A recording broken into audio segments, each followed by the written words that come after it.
What's up, guys? Got another video for you today. Today we're going to be talking about neutralizing Snake Eyes completely. This can work for a lot of other decks, but today we're going to be primarily focusing on Snake Eye.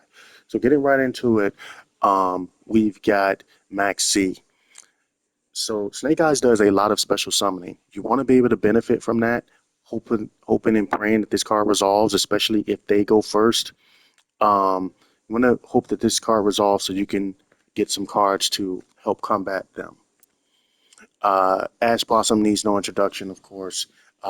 You want to be able to stop something that you may not want coming out from the deck, getting added to the hand or whatever, like the effect of, I forget the name of it, but they can summon a card, bring a card from the deck to the hand, and once that card is brought from the deck to the hand, that card can special summon itself. Ash can stop them.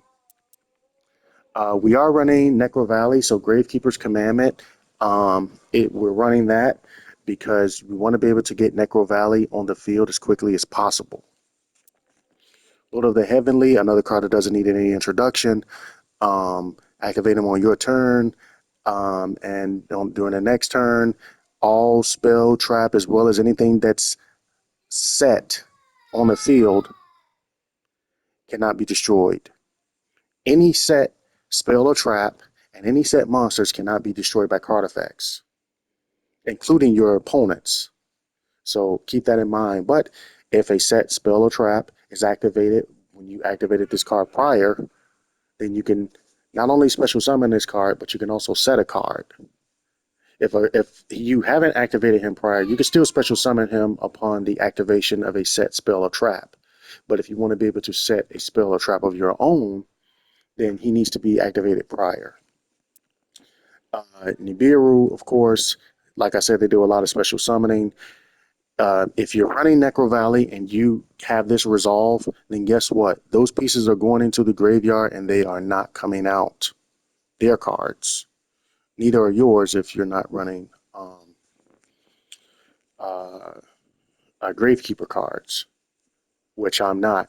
But there's a way around this because, if you're running something like Subterra, which I am, you can use Fiendus's effect to negate something, or you can use the trap to flip face down, or whatever the case may be, and Guru will become immune to the tribute effect because anything that's getting tributed has to be face up. Raigeki, of course, board wipe, especially if you're using the Nibiru. Maybe you got something that cannot be destroyed right out. This will get rid of it.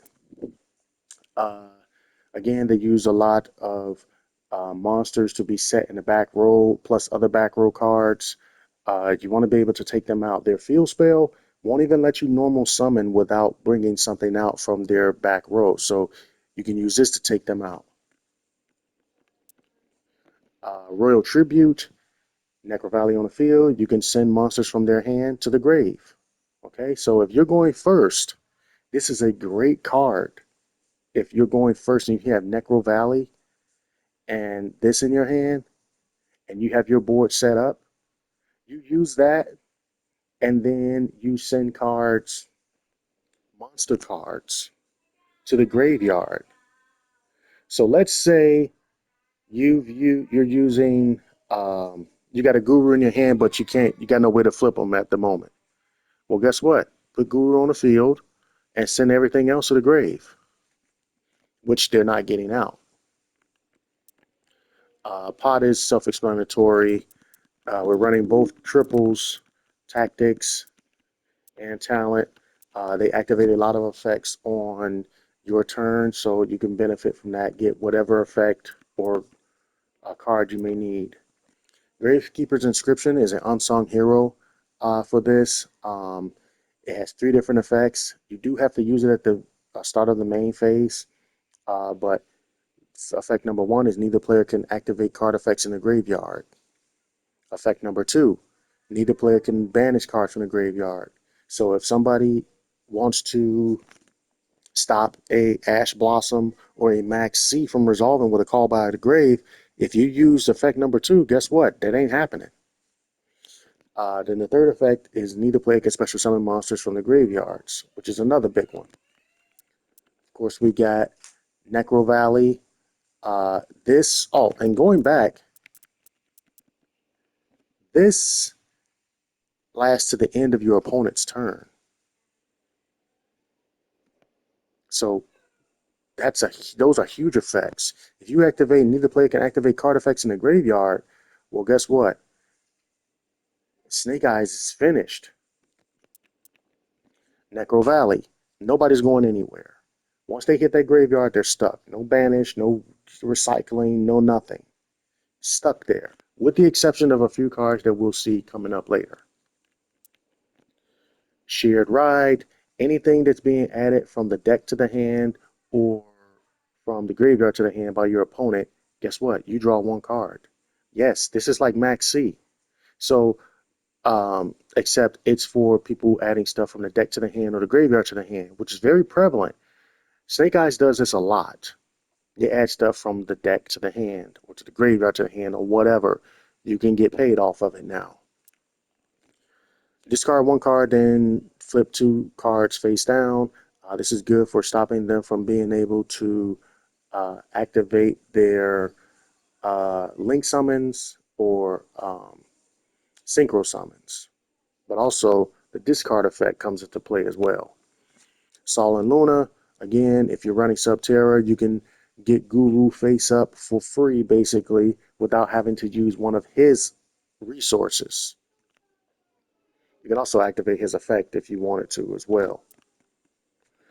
Exchange of the Spirit, we'll come back to this because this is actually paired with something else. Metaverse, you can get Necro Valley from your deck onto the field or to your hand, whichever you choose. It can be blocked by Ash, just like Shared Ride. Ash can block this, and Ash can also block this. Um, Again, flipping monsters face down. If there's link summons on the field, they're going to the graveyard instead because they don't flip face down. Fun fact though, this card does nothing. Neither effect doesn't affect Trap Tricks. The Trap Trick uh, extra deck monsters, it doesn't affect them at all because traps. Solemn Judgment, of course, when you got that unwanted stuff that may hit the field that you don't want on the field, get rid of it. Solemn Strike, monster effects, Flame Birds in the graveyard. If you don't have any of the other stuff set up, you want to be able to activate this to stop them. Ash Blossom, whatever. Special summon, anything, destroy them. Skill Drain, of course. Subterra can play through Skill Drain with their trap card. So, this is a great card for keeping them from being able to do their thing. Snake Eyes, of course. Neither player can banish. So again, to help mitigate things like uh, Ash Blossom, Call by the Grave, and even Nibiru from being negated, you can activate this card. Neither player can banish cards. So if I activate a Nibiru, guess what? They can't stop me now. You can't stop it. Crossout can't do anything about it because you can't banish cards. Soul Drain. This is another great card that goes with everything. Neither player can not activate monster effects, whether they be in the graveyard or banished. Some people like to be banished, and once they get banished, they activate an effect. Well, not anymore. Dogmatic Punishment, send the Garuda to the grave. Nope, no draw. You can send him all you want, but he ain't gonna draw nothing. Send the chick to the grave. She ain't destroying nothing because she ain't gonna even be able to activate the effect. Lose one turn. This is good because when they special summon something, they won't be able to get an extra effect. Also, they're going into defense position. If they synchro summon, at least for one turn, that monster will be negated. Barone hits the field. Guess what? Barone is going on her butt, but also her effects will be negated for the turn. Now, hopefully, you can somehow get them to try to activate Barone's negate and thus use it up, and but you'll still be negated no matter what. Once the card hits the field, they cannot get past this card. This is another unsung hero, Unending Nightmare. This card destroys continuous spell, traps, and all that stuff or whatever for 1,000 life points apiece. You can activate this once per chain. So if they come out, they drop a field spell. Guess what? You can destroy that field spell before it's fully resolved. This right here, Unending Nightmare, is an actual nightmare for archetypes like Makanko. Guess what? They try to activate a um, equip spell. Well, guess what? It's getting destroyed before it resolves. Oh yeah, leaving them defenseless.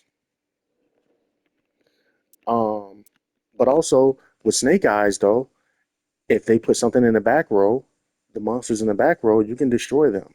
Now it costs 1,000 life points per use, but still. Necro Valley Temple. This card is good for in case a Necro Valley gets destroyed, you can bring it back. Or if this card gets destroyed, guess what? You can bring a Necro Valley from the deck. This card here, if you're able to get everything set up, this card is incredible. While Exchange of the Spirit is in the graveyard, this. While this is in the graveyard, your opponent cannot activate the effects of cards in the graveyard or special summon monsters from the graveyard. You can only use each effect of the following Gravekeeper's traps once per turn. But before we move on to those effects, this right here will stop them from being able to use spells or traps or monster effects or anything in the graveyard. And they can't special summon from the graveyard, so no monster reborn. No nothing. Now, what is this? That basically turns Gravekeeper's traps into a better version of this. Basically using effects 1 and 3. Neither player can activate card effects in the graveyard. Neither player can special summon monster effects in the graveyard, except it's only for your opponent. That's huge. But you can only use each of the following effects of Gravekeeper's traps once per turn. During the main phase, you can discard one card, this preferably, and add one Gravekeeper's or Earth Fairy monster from your deck to your hand. Now, this is also huge because if you're running Subterra like I am, you can get Archer in your hand without having Guru do it, without having the field spell do it. And you can also, by doing that, you can also get an Ash removed because they may try to stop you from getting something in your hand. But also, you can, outside of Archer, you can use that to grab Gravekeeper's Commandment in case you don't have Necro Valley already on the field. Now you can get it and then discard it and get Necro Valley on the field. Here's the last effect. During your opponent's draw phase, before their normal draw, if this card is already face up on the field, declare one card name. Look at the card. Look at the cards drawn for their normal summon. So the reason why I say is cards, because if somebody uses something like the Morganite, they draw two cards instead of one if they already activated it the last turn. So now, if they activated that, let's take, for example, the Morganite. If you guess the cards right, guess what? Both cards are going in the graveyard. But even without guessing the cards right, you still are able to stop. You're still able to find the knowledge of what they drew. So basically, what you don't want a feather duster popping off on you. So put in feather duster, If it's not Feather Duster, then so be it. You still learn what the card was that they actually drew. But now we're going to get into some gameplay of a match seeing Necro Valley in action.